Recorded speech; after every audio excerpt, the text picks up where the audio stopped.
Assalamualaikum warahmatullahi wabarakatuh. Waalaikumsalam warahmatullahi wabarakatuh. Saya Ainia Fatihah. Di sini saya akan presentasikan tentang analisa volumetri titrimetri. Saya akan jelaskan kimia analitik. Apa itu kimia analitik? Kimia analitik itu cabang ilmu kimia yang bertugas mengidentifikasi zat, memisahkannya, serta menguraikannya dalam komponen-komponen, menentukan jenis serta jumlahnya. Terus kimia analitik itu dibedakan menjadi dua, ada kimia analitik kualitatif sama kimia analitik kuantitatif.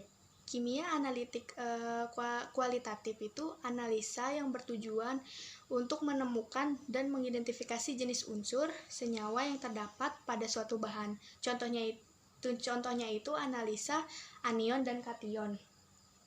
Kalau kimia analitik kuantitatif itu analisa yang bertujuan untuk menentukan atau menetapkan banyaknya suatu unsur atau senyawa yang terdapat dalam suatu sampel dan hasilnya itu dinyatakan dalam bentuk jumlah atau bilangan.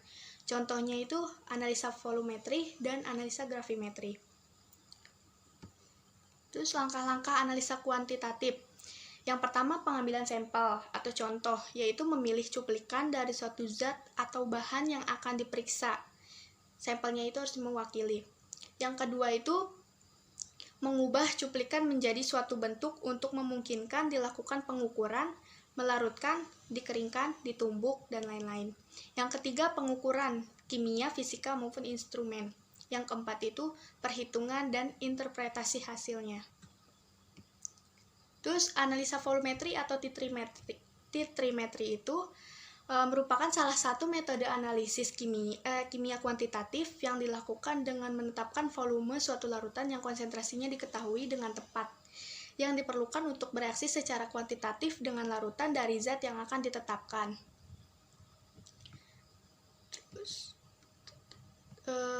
Titrasi itu merupakan suatu proses analisis di mana suatu volume larutan standar ditambahkan ke dalam larutan dengan tujuan mengetahui jumlah komponen yang terdapat dalam sampel atau analit.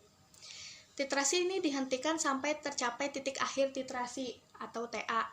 Saat terjadi itu saat terjadi perubahan warna karena ada indikator, baru titrasi itu dihentikan. Ini larutan standar. Larutan standar itu adalah larutan yang konsentrasinya sudah diketahui secara pasti. Berdasarkan kemurniannya, larutan standar itu dibedakan menjadi larutan standar primer sama larutan standar sekunder. Larutan standar primer itu larutan standar yang dipersiapkan dengan menimbang dan melarutkan suatu zat tertentu dengan kemurnian tinggi. Terus yang kedua, larutan standar sekunder itu adalah larutan standar yang dipersiapkan dengan menimbang dan melarutkan suatu zat tertentu dengan kemurnian relatif rendah sehingga konsentrasi diketahui dari hasil standarisasinya. Terus peralatan dan zat dalam volumetri. Alat dan bahannya itu alat dan bahan titrasi itu yang pertama ada statif dan klem yang nomor 1, yang nomor 2 buret, yang nomor 3 Erlenmeyer, yang keempat larutan titran, larutannya itu yang ada di dalam buretnya. Yang kelimanya larutan analit yang ada di dalam Erlenmeyer. Yang keenam indikator titrasi. Sudah jelas gambarnya? Langkah-langkah titrasi. Langkah-langkah titrasi itu yang pertama membuat larutan standar primer, standar sekunder, dan larutan sampel atau analit. Yang kedua menstandarisasi larutan standar sekunder. Yang ketiga melaksanakan titrasi sampel. Yang keempat melakukan perhitungan hasil titrasi. Yang kelima menentukan kadar atau tingkat kemurnian sampel. Untuk sesi pertanyaan, ada yang ingin ditanyakan dari presentasi atau penjelasan yang tadi saya jelaskan?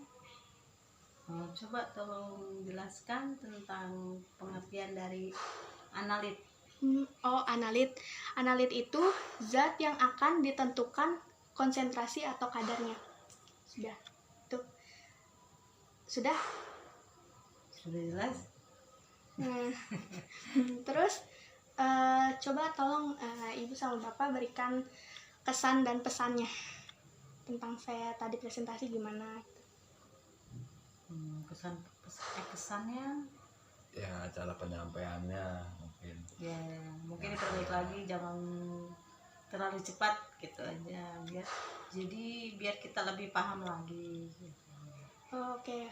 Pesannya ya Pesannya. ditingkatin lagi, diperbaiki lagi buat kedepannya presentasi yang lainnya gitu. Oke, ya. Yaudah, terima kasih banyak Bu Pak telah mendengarkan presentasi yang tadi saya jelaskan. Kurang lebihnya mohon maaf. Wassalamualaikum warahmatullahi wabarakatuh. Waalaikumsalam warahmatullahi wabarakatuh.